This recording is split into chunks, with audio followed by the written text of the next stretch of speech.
بسم اللہ الرحمن الرحیم۔ بدیل بن ورقہ نبی صلی اللہ تعالی علیہ وسلم کی بات سن کر قریش کے پاس آیا اور نبی صلی اللہ علیہ وسلم کی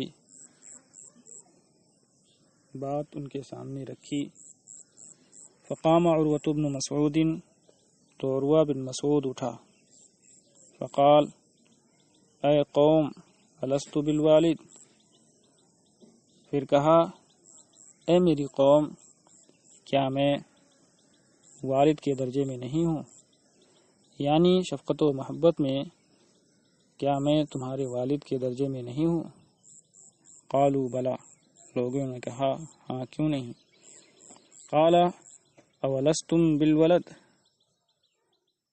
اس نے کہا کیا تم اولاد کے درجے میں نہیں ہو؟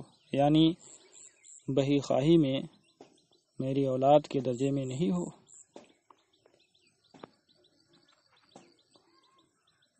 قالوا بلا، لوگوں نے کہا ہاں کیوں نہیں؟ قال فهل تتهمونی؟ قالوا لا، اتہام کا معنی ہوتا ہے تہمت لگانا۔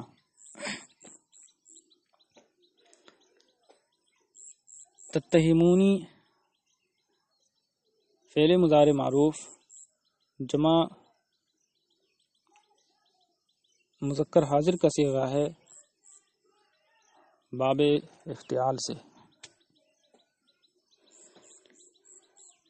اس کی اصل تتہموننی ہے۔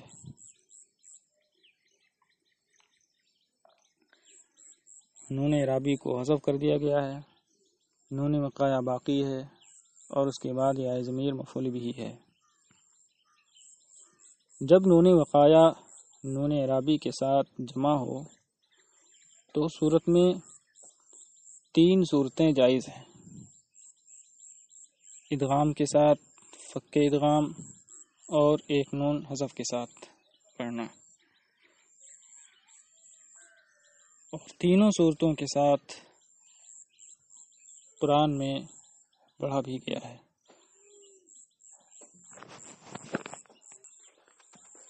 قرآن میں آیا ہے قل افغیر اللہ تأمرونی۔ تأمرونی میں تین قراتیں ہیں۔ تأمرونی یعنی ادغام کے ساتھ نون اعرابی کا نون قائم ادغام ہے۔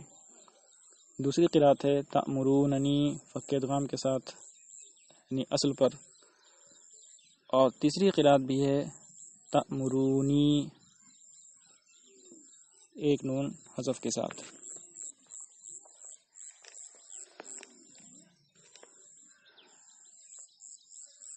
عروہ نے کہا تو کیا تم مجھے کسی بات کی تہمت لگاتے ہو؟ قالوا لا، لوگوں نے کہا نہیں۔ قال الستم تعلمون انی استنفرت اہل عکاظ فلما بلحوا علی جئتکم باہلی وولدی ومن اطاعنی۔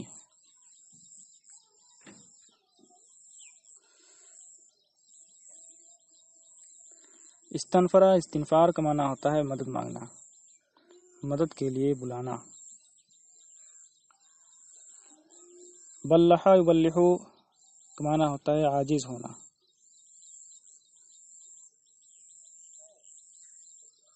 عروہ نے کہا کیا تمہیں معلوم نہیں کہ میں نے اہل عکاظ کو تمہاری مدد کے لیے بلایا، تو جب وہ عاجز ہوئے تو میں تمہاری مدد کے لیے اپنے اہل وعیال، اپنی اولاد اور اپنی اطاعت کرنے والوں کو لے آیا۔ قالوا بلا، لوگوں نے کہا ہاں کیوں نہیں؟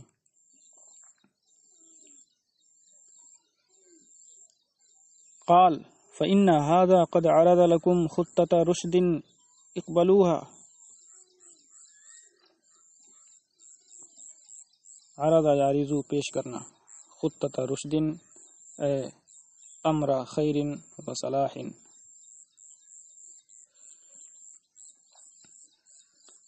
ہذا سے اشارہ نبی صلی اللہ علیہ وسلم کی طرف ہے۔ عروہ نے کہا کہ انہوں نے تمہارے سامنے خیر و صلاح کی بات رکھی ہے، اسے قبول کر لو، یعنی اچھی بات تمہارے سامنے رکھی ہے، اسے مان لو۔ ودعونی آتہ قالوا ایتہ، اور مجھے ان کے پاس جانے دو، لوگوں نے کہا ان کے پاس جاؤ۔ تو وہ نبی صلی اللہ علیہ وسلم فاتاہ فجعل یکلم النبی صلی اللہ علیہ وسلم، تو وہ نبی صلی اللہ علیہ وسلم کے پاس آیا، پھر نبی صلی اللہ علیہ وسلم سے گفتگو کرنے لگا۔ فقال النبی صلی اللہ علیہ وسلم نحو من قوله لبدیل،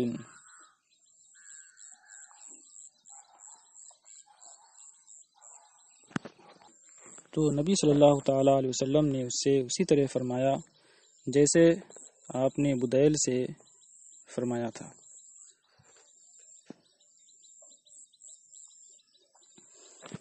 فقال عروۃ عند ذلك اے محمد ارأیت ان استأصلت امر قومک هل سمعت بأحد من العرب اجتاح اصله قبلك؟ عند ذلك اے عند قوله لو قاتلنهم، استاصلہ استیصال کا معنی ہوتا ہے بے خوبن سے اکھاڑ دینا، ہلاک کرنا، تباہ و برباد کرنا۔ اجتاح بمعنی اجتیاح بمعنی استیصال۔ اجتاح کی اصل اجتواح ہے، یہ اجوف واوی ہے۔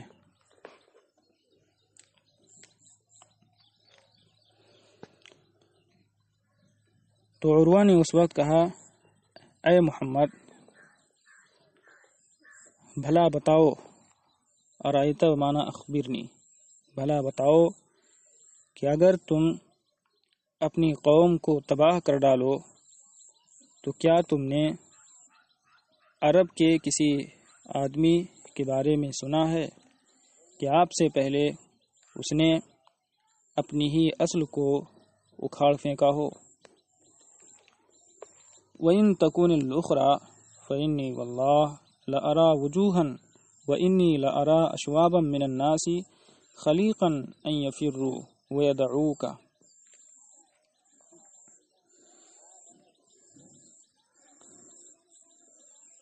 وَإِن تَكُنِ الْأُخْرَى اے وَإِن تَكُنِ الْغَلَبَةُ لِقَوْمِكَ، یہ شرط ہے اور جزا محذوف ہے۔ اے فلا يخفى ما يفعلون بك،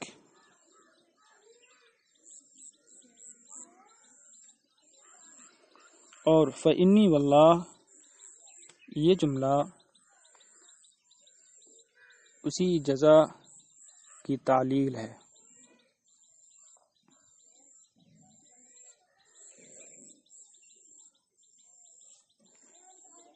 یعنی اگر غلبہ تمہاری قوم کو حاصل ہو تو مخفی نہیں ہے، وہ جو تمہارے ساتھ کریں گے، یعنی تمہارے ساتھ بہت برا سلوک کریں گے، کیونکہ جو تمہارے پاس ہیں تمہارے ساتھی یہ چھوڑ کر بھاگ جائیں گے۔ وَإِن تَكُنِ الْأُخْرَى، اور اگر دوسری بات ہوئی کہ میں خدا کی قسم ایسے چہروں کو دیکھ رہا ہوں، وجہ کی جمع وجوہ، شعب کی جمع اشواب، شعب کا معنی ملاوٹ، اور اشواب من الناس اخلاط من الناس، مختلف قسم کے لوگ، مختلف قبائل کے لوگ۔ خلیق بنا حقیق، اور یہ واحد جمع سب کے لیے یکساں استعمال ہوتا ہے، اسی لیے جمع نہیں لایا گیا۔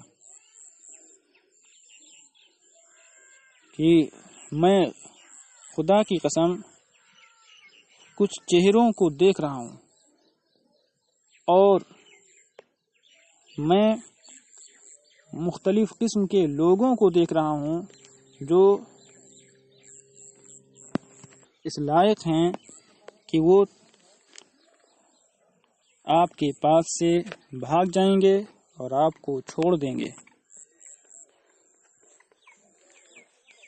فقال له ابو بکر امسس بدر اللات انحن نفر عنه وندعه۔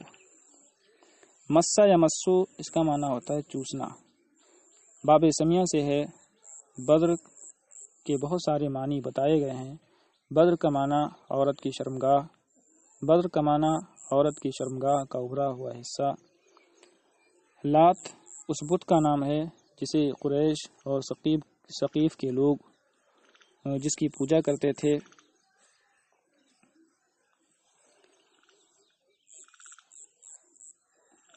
امسس بدر اللات، عرب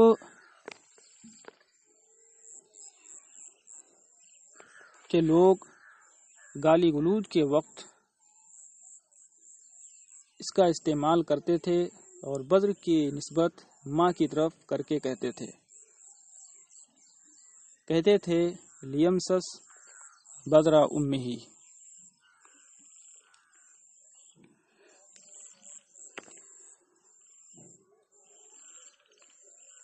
تو ابو بکر رضی اللہ تعالی عنہ نے اس سے فرمایا تو لات کی شرمگاہ چوس، کیا ہم حضور صلی اللہ علیہ وسلم کے پاس سے بھاگ جائیں گے اور انہیں چھوڑ دیں گے؟ فقال من ذا، تو اس نے کہا یہ کون ہے؟ قالوا ابو بکر، اے قالوا هذا ابو بکر، مبتدا محذوف ہے۔ لوگوں نے کہا یہ ابو بکر ہیں۔ فقال اما والذی نفسی بیدہ لولا ید کانت لک عندی لم اجزک بها لاجبتک۔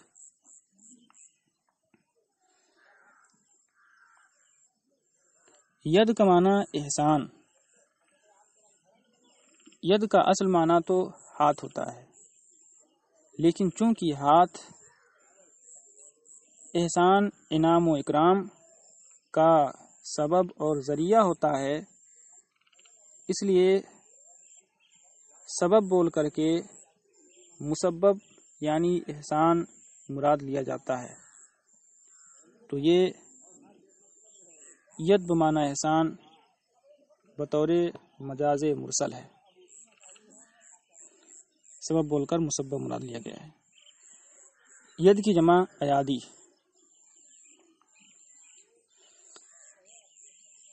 تو اس نے کہا اس ذات کی قسم جس کے قبضے میں میری جان ہے، اگر تمہارا میرے اوپر ایک احسان نہ ہوتا جس کا میں نے تمہیں بدلہ نہیں دیا ہے تو میں تمہیں جواب دیتا۔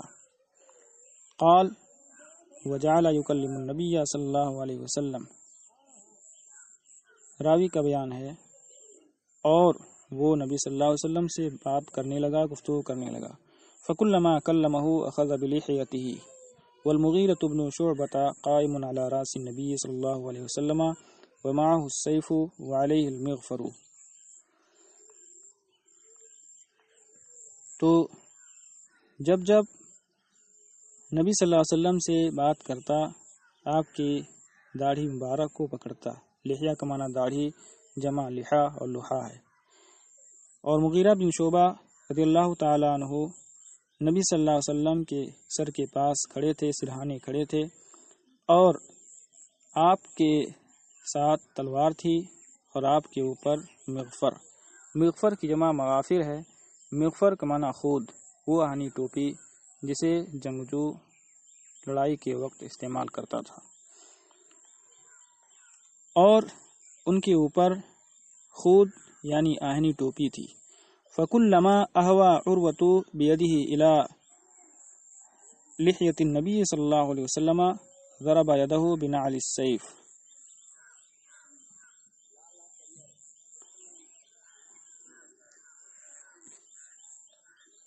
اہوا بیدہ الی الشیء اس کا معنی ہوتا ہے ہاتھ بڑھانا کسی چیز کی طرف۔ نعل السیف میان کا نچلا حصہ، میان کے نچلے حصے میں لگی ہوئی چاندی یا لوہا وغیرہ، اسی کو نال کہا جاتا ہے۔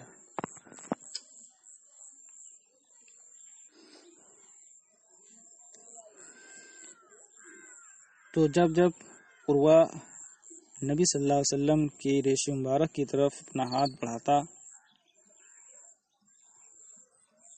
وہ یعنی مغیرہ بن شعبہ رضی اللہ تعالیٰ عنہ تلوار کی نال سے اس کے ہاتھ پر مارتے۔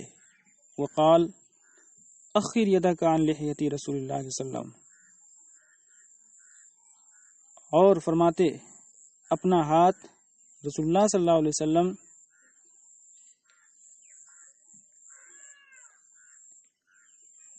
کی ریش مبارک سے پیچھے ہٹا۔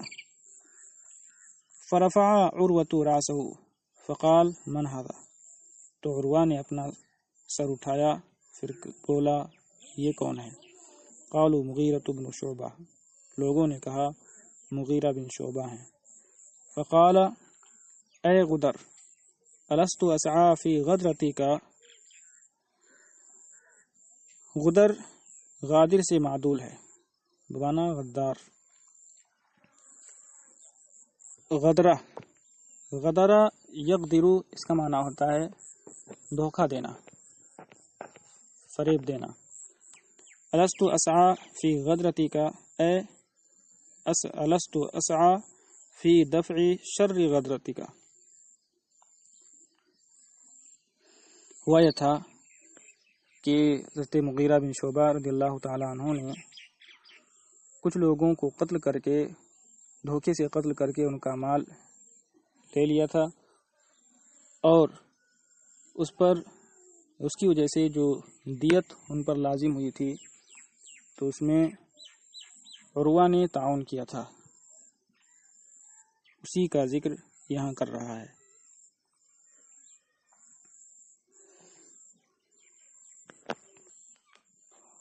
تو عروہ نے کہا اے غدار، کیا میں تیری غداری کے شر کو دور کرنے کی کوشش کرنے والا نہیں ہوں؟ وکان المغیرۃ صحب قوما فی الجاہلیۃ فقتلهم واخذ اموالهم ثم جاء فاسلم، فقال النبی صلی اللہ علیہ وسلم اما الاسلام فاقبلوا واما المال فلست منه فی شیء۔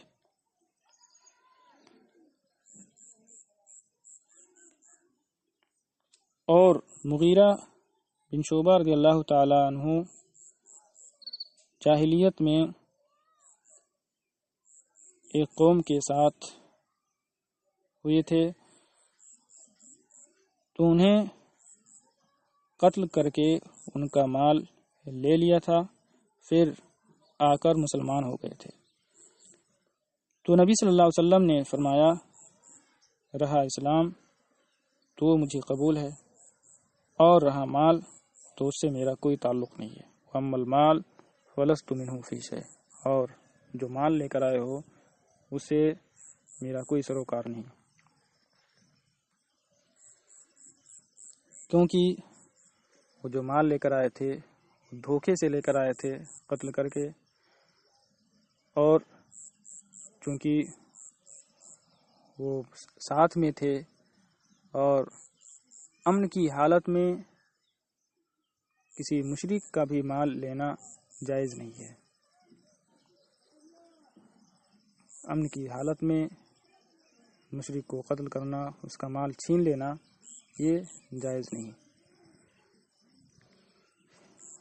تو دھوکے سے قتل کر کے مال لے کر آئے تھے، اس لیے حضور صلی اللہ علیہ وسلم نے فرمایا کہ اس سے میرا کوئی تعلق نہیں ہے۔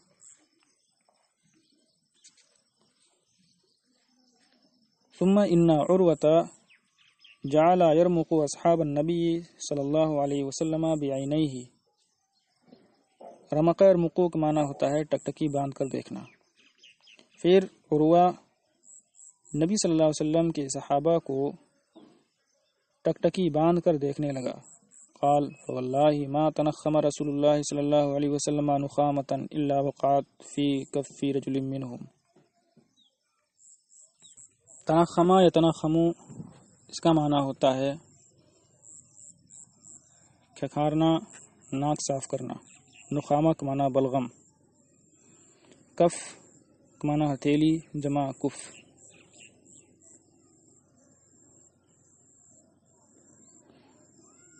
فدلک بہا وجہہ وجلدہ. دلک یدلکو کا معنی ہوتا ہے ملنا. قالا کا فاعل راوی. تو راوی کا بیان ہے تو خدا کی قسم رسول اللہ صلی اللہ علیہ وسلم کچھ بلغم نہیں نکالتے مگر وہ ان میں سے کسی شخص کے ہتھیلی میں گرتا تو وہ اسے اپنے چہرے اور جلد پر مل لیتا. وَإِذَا أَمَرَهُمْ ابْتَدَرُوا أَمْرَهُ وَإِذَا تَوَضَّأَ كَادُوا يَقْتَتِلُونَ عَلَى وُضُوئِهِ. ابتدار کا معنی ہوتا ہے سبقت کرنا، کسی چیز کی طرف دوڑنا. ابتدروا أمره اے اسرعوا الى فعله. وضو اس سے مراد وضو کا معنی وہ پانی وہ جس سے وضو کیا جائے یعنی پانی، اور اعضائے وضو کو دھوتے وقت جو پانی گرتا ہے اسے بھی وضو کہا جاتا ہے یعنی غسالہ. یہاں یہی مراد ہے. اور جب انہیں کسی بات کا حکم دیتے تو اس کی بجاوری میں سبقت کرتے، اور جب وضو کرتے تو قریب ہوتا کہ وہ غسالہ پر لڑ پڑیں گے. وَإِذَا تَكَلَّمَ خَفَضُوا أَصْوَاتَهُمْ عِنْدَهُ. اور جب بولتے تو وہ اپنی آوازیں پست کر لیتے تھے حضور صلی اللہ علیہ وسلم کی بارگاہ میں.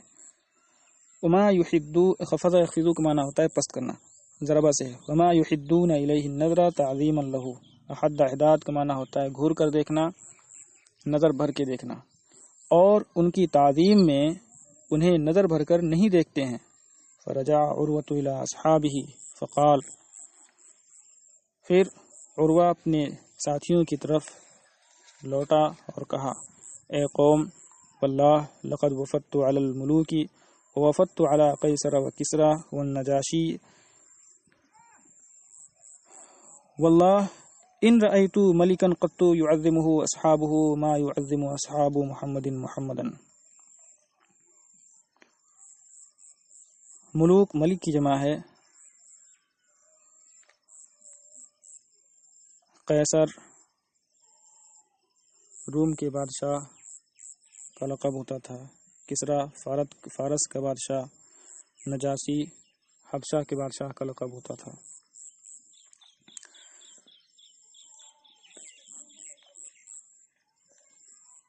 وفدت علی قیصر و کسرا یہ عطف الخاص علی العام کی قبیل سے ہے، کیونکہ ملوک میں قیصر، کسرا، نجاشی یہ بھی شامل ہیں.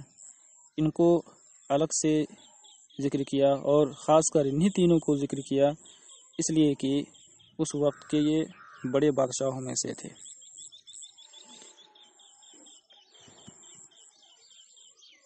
کہا اے میری قوم، بخدا میں بادشاہوں کے دربار میں گیا اور قیصر و کسرا اور نجاشی کے پاس گیا. بخدا میں نے کبھی کسی بادشاہ کو نہیں دیکھا. ان نافیہ ہے اے ما رأیتو. بخدا میں نے کسی بادشاہ کو کبھی نہیں دیکھا کہ اس کی تعظیم و تکریم اس کے ساتھی اتنی کرتے ہوں جتنی تعظیم و تکریم محمد کے اصحاب محمد کی کرتے ہیں صلی اللہ علیہ وسلم. واللہ ان تنخم نخامتا الا وقعت فی کف رجل منہم فدلک بہا وجہہ وجلدہ. خدا کی قسم وہ کچھ بلغم نہیں خارج کرتے مگر وہ ان میں سے کسی شخص کی ہتھیلی میں گرتا ہے، پھر وہ اسے اپنے چہرے اور جلد پر مل لیتا۔ اور وَإِذَا أَمَرَهُمْ ابْتَدَرُوا أَمْرَهُ وَإِذَا تَوَضَّأَ كَادُوا يَقْتَتِلُونَ عَلَى وُضُوئِهِ وَإِذَا تَكَلَّمَ خَفَضُوا أَصْوَاتَهُمْ عِنْدَهُ وَمَا يُحِدُّونَ إِلَيْهِ النَّظْرَ تَعْظِيمًا لَهُ۔ اور جب وہ انہیں کسی بات کا حکم دیتے تو وہ اس کی بجاوری میں سبقت کرتے، اور جب وہ وضو کرتے تو قریب ہوتا کہ وہ غسالے پر لڑ پڑیں گے، اور جب وہ بولتے تو وہ ان کے پاس اپنی آوازیں پست کر لیتے اور انہیں ان کی تعظیم و تکریم میں نظر بھر کر نہیں دیکھتے ہیں۔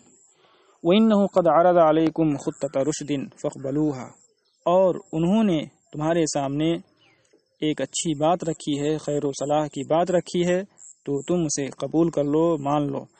فقال رجل من بنی کنانہ دعونی آتہ فقالوا ایتہ، تو بنو کنانہ کے ایک شخص نے کہا مجھے ان کے پاس جانے دو، تو لوگوں نے کہا ان کے پاس جاؤ۔ فلما اشرف علی النبی صلی اللہ علیہ وسلم، اشرف علی اقترب ودنا، فلما اشرف علی النبی صلی اللہ علیہ وسلم واصحابہ قال رسول اللہ صلی اللہ علیہ وسلم هذا فلان وهو من قوم يعظمون البدن فبعثوها له۔ بدنہ اونٹ اور گائے کو کہا جاتا ہے۔ بدنہ کی جمع بدن، یہاں مراد قربانی کے اونٹ ہیں۔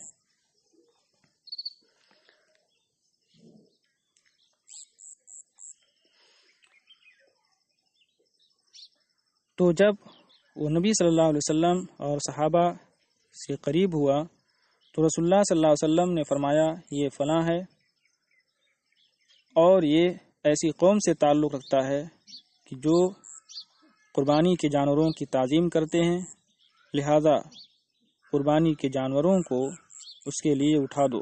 فبعثت لہ، تو قربانی کے جانور اس کے لیے اٹھا دیے گئے۔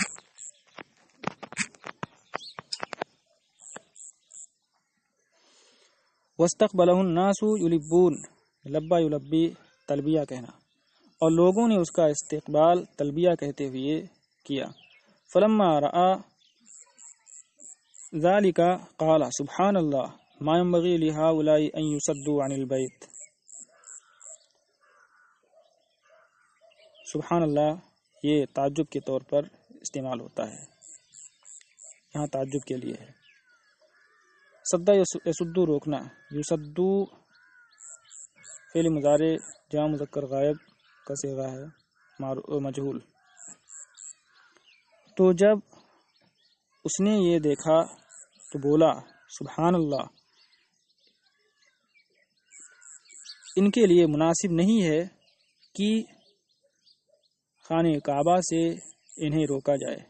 فلما رجع الى اصحابہ قال رأيت البدن قد قلدت واشعرت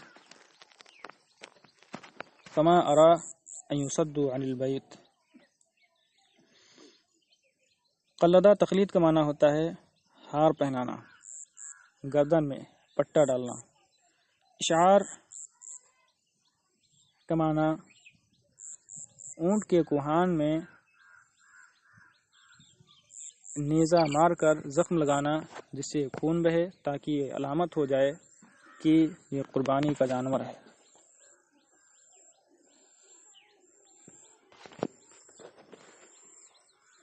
تو جب وہ اپنے ساتھیوں کی طرف لوٹ کر گیا تو بولا، کہا میں نے قربانی کے جانوروں کو دیکھا ہے کہ انہیں پٹا پہنا دیا گیا ہے اور ان کا اشعار کر دیا گیا ہے، تو میں نہیں سمجھتا کہ انہیں خانہ کعبہ سے روکا جائے۔ فقام رجل منهم يقال له مکرز بن حفص فقال دعونی آتہ فقالوا ایتہ، تو ان میں سے ایک شخص کھڑا ہوا جسے مکرز بن حفص کہا جاتا ہے، پھر اس نے کہا مجھے ان کے پاس جانے دو۔ لوگوں نے کہا جاؤ۔ فلما اشرف علیہم کی ضمیر نبی صلی اللہ علیہ وسلم اور اصحاب کی طرف لوٹ رہی ہے۔ قال النبی صلی اللہ علیہ وسلم هذا مکرز وهو رجل فاجر۔ تو جب وہ ان سے قریب ہوا، نبی صلی اللہ علیہ وسلم نے فرمایا یہ مکرز ہے اور یہ بدکار آدمی ہے۔ فجعل یکلم النبی صلی اللہ علیہ وسلم، تو وہ نبی صلی اللہ علیہ وسلم سے گفتگو کرنے لگا۔ فبینما ہوا یکلمہ اذ جاء سہیل بن عمرو، تو اسی دوران، اسی اثنا میں کہ وہ نبی صلی اللہ علیہ وسلم سے بات کر رہا تھا، سہیل بن عمرو آیا۔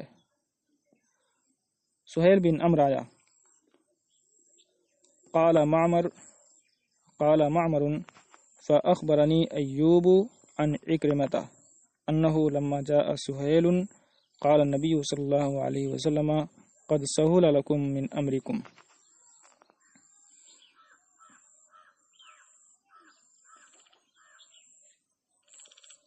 معمر نے کہا تو مجھے خبر دی ایوب نے عکرمہ سے کہ جب سہیل آیا تو نبی صلی اللہ علیہ وسلم نے فرمایا تمہارے لیے تمہارا کچھ معاملہ آسان ہو گیا۔ من امرکم میں من تبعیضیہ ہے۔